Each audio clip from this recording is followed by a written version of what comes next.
Hello बच्चों, कैसे हो? उम्मीद करते हैं आप अच्छे होंगे। आज हम कुछ महत्वपूर्ण परिभाषाएं पढ़ेंगे जो आपके जीवन में बहुत ही उपयोगी हैं। जैसे सबसे पहली जो परिभाषा है दूरी की, तो दूरी को इंग्लिश में डिस्टेंस कहते हैं। इसकी परिभाषाएं हमने इन सब की परिभाषाएं पहले से ही लिख रखी हैं, क्योंकि अगर यहाँ लिखेंगे तो बहुत देर हो जाती है, वीडियो बहुत बड़ा हो जाता। तो इसकी परिभाषा है दूरी की, किसी वस्तु द्वारा तय किए गए पथ की कुल लंबाई को दूरी कहते हैं। पथ मतलब रास्ता, पथ का मतलब क्या होता है? रास्ता। मान लो ये कोई रास्ता है और इस पे कोई वस्तु जा रही है। क्या जा रही है? ये वस्तु। तो वस्तु ए बिंदु से बी बिंदु तक जो भी यहाँ से यहाँ तक रास्ता तय करेगी उसको ही उसकी टोटल ए से लेके बी तक की दूरी को माप लेंगे, मतलब लंबाई को माप लेंगे, उसको ही क्या कहते हैं? हम दूरी कहते हैं। तो आपको परिभाषा समझ में आ गई होगी कि किसी वस्तु द्वारा तय किए गए पथ की कुल लंबाई को क्या कहते हैं? दूरी कहते हैं। इसे इंग्लिश में डिस्टेंस कहते हैं। ठीक है। अब इसके बाद दूसरी परिभाषा जो है वो विस्थापन की है। विस्थापन को इंग्लिश में डिस्प्लेसमेंट कहते हैं। इसकी परिभाषा है किन्हीं दो बिंदुओं के बीच की न्यूनतम लंबवत दूरी को विस्थापन कहते हैं। इसे एस से प्रदर्शित करते हैं, इसे एस से प्रदर्शित करते हैं। अब देखो, किन्हीं दो बिंदुओं के बीच की कौन सी दूरी है? न्यूनतम दूरी। मान ले कोई बिंदु ए है और वस्तु यहाँ से चल के यहाँ पे बी बिंदु पे आ गई है। ये बी बिंदु है। तो देखो, दूरी में क्या होता था? पथ की कुल लंबाई मापी जाती थी, पर इसमें कुल लंबाई नहीं मापना। इसमें किन्हीं दो बिंदुओं के बीच की जो लंबवत दूरी होगी, मान लो ए से बी तक की जो लंबवत दूरी होगी, सीधी दूरी होगी, उसको ही क्या कह देंगे? हम विस्थापन कह देते हैं। इसमें ये अंतर होता है कि पथ की लंबाई पे ये निर्भर नहीं करता है, ये किन्हीं दो बिंदुओं के बीच की लंबवत दूरी पे निर्भर करता है। इसको ही क्या कहते हैं? विस्थापन कहते हैं। विस्थापन एक सदिश राशि होती है। कैसी राशि होती है?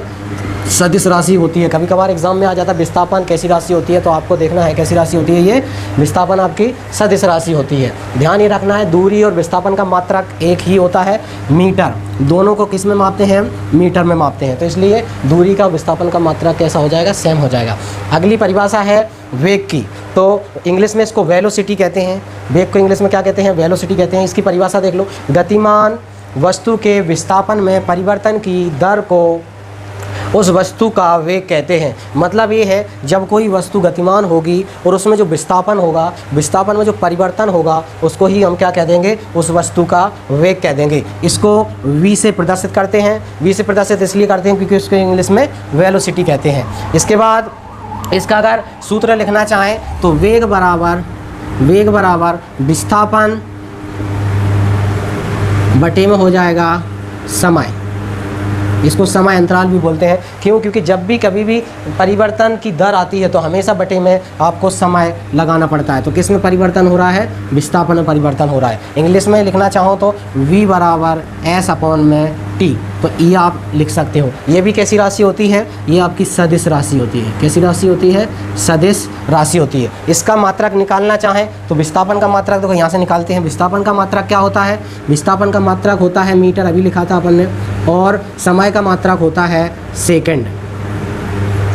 तो इसका मात्रक क्या है? तो अपन इसका कह सकते हैं मीटर प्रति सेकंड वेग का मात्रक होता है।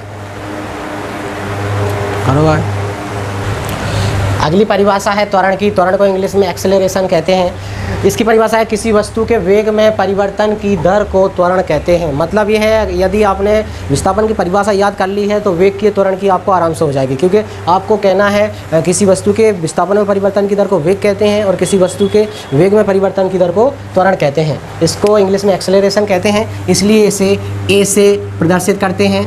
इसे कैसे प्रदर्शित करते हैं? ए से प्रदर्शित करते हैं। और त्वरण बराबर जो अगर सूत्र लिखना चाहें इसका, तो त्वरण बराबर होता है द्रव्यमान गुणा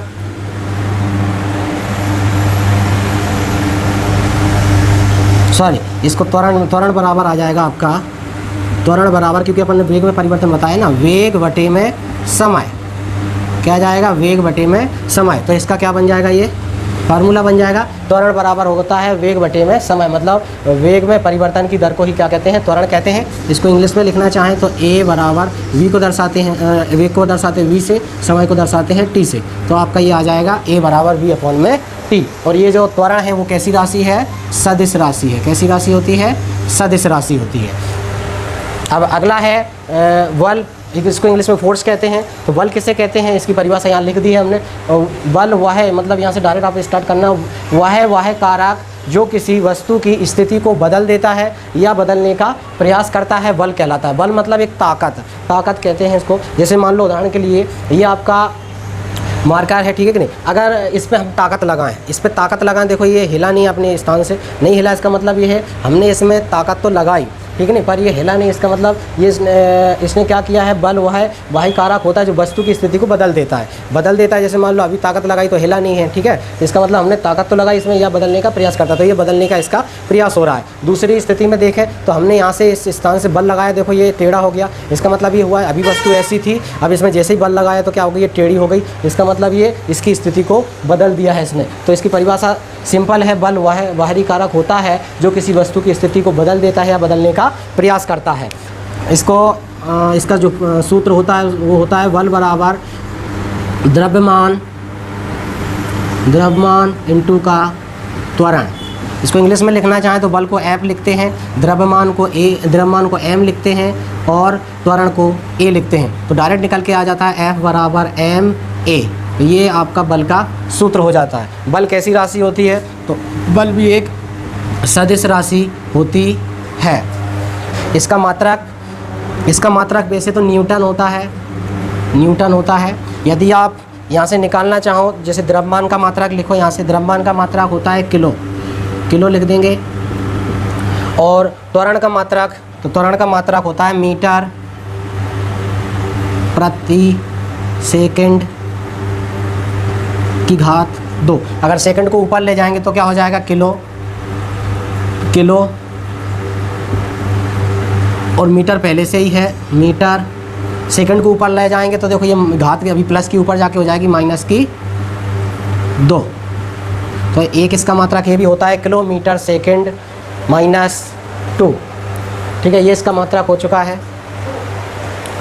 अपनी अगली परिभाषा है गति को इंग्लिश में मोशन कहते हैं। तो इसकी परिभाषा लिखी हुई है, जब कोई वस्तु समय के सापेक्ष अपनी स्थिति में परिवर्तन करती है तो उसे गति कहते हैं।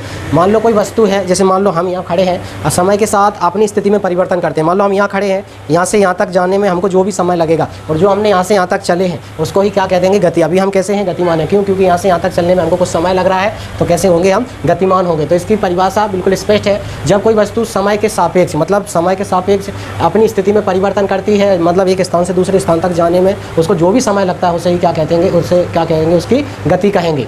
अब इसके बाद अगली परिभाषा है चाल। इसको इंग्लिश में स्पीड कहते हैं। इसकी परिभाषा देखो यहाँ लिखी हुई है, किसी वस्तु द्वारा एकांक समय में चली गई दूरी को चाल कहते हैं। मतलब ये है कि हम यहाँ से यहाँ तक जाने में जो भी दूरी तय करेंगे, एकांक समय मतलब जो भी समय लगेगा और उस समय में जितनी भी दूरी तय करेंगे उसको ही क्या कह देंगे, हम चाल कहते हैं। किसी वस्तु द्वारा एकांक समय में चली गई दूरी, मतलब जो समय लगा है चलने में और जितनी हमने दूरी तय करी है उसको ही क्या कहते हैं, हम चाल कहते हैं। तो चाल बराबर यहाँ से फार्मूला होता है चाल का, चाल बराबर होता है दूरी बटे में समय। तो चाल निकल के आ जाती है, ठीक है नहीं। तो चाल बराबर क्या होता है, दूरी बटे में समय। और चाल कैसी राशि होती है, चाल आपकी एक अदिश राशि होती है, ठीक है।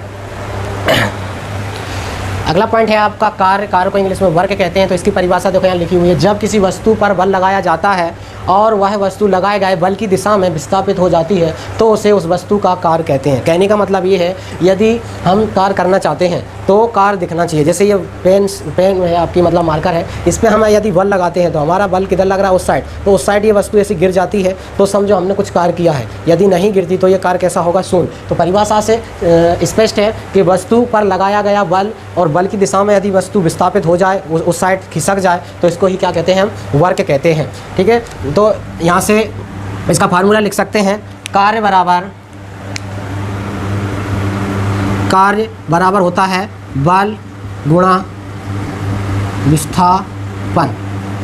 क्योंकि जब किसी वस्तु पर अपन ने बल लगाया और बल की दिशा में वस्तु क्या हो जाए, विस्थापित हो जाए, तो उसे क्या कहेंगे, कार्य कहेंगे। कार्य को हम W से प्रदर्शित करते हैं, क्योंकि इंग्लिश में इसको क्या कहते हैं, वर्क, इसलिए इसको किससे प्रदर्शित करते हैं, W से। तो इसको इंग्लिश में लिखना चाहें W बराबर F, क्योंकि बल को F से प्रदर्शित करते हैं, इंटू S, इसको विस्थापन को S से प्रदर्शित करते हैं। तो ये जो कार्य है वो एक अदिश राशि होती है। कैसी राशि होती है, कार्य अदिश राशि होती है। इसका अगर मात्रक निकालना चाहें तो मात्रक वैसे तो इसका जूल होता है, जूल होता है। और एक दूसरा मात्रक निकालना चाहें, यदि आपको फार्मूला याद है और जूल आप भूल चुके हो, तो आप डायरेक्ट बल का मात्रक लिख सकते हो। बल का मात्रक होता है न्यूटन, अभी हमने बताया था, इनटू विस्थापन का मात्रक होता है मीटर। तो इसका एक दूसरा मात्रक भी लिख सकते हो आप, न्यूटन इंटू मीटर। और न्यूटन इंटू मीटर को ही क्या कहते हैं अपन, जूल कहते हैं।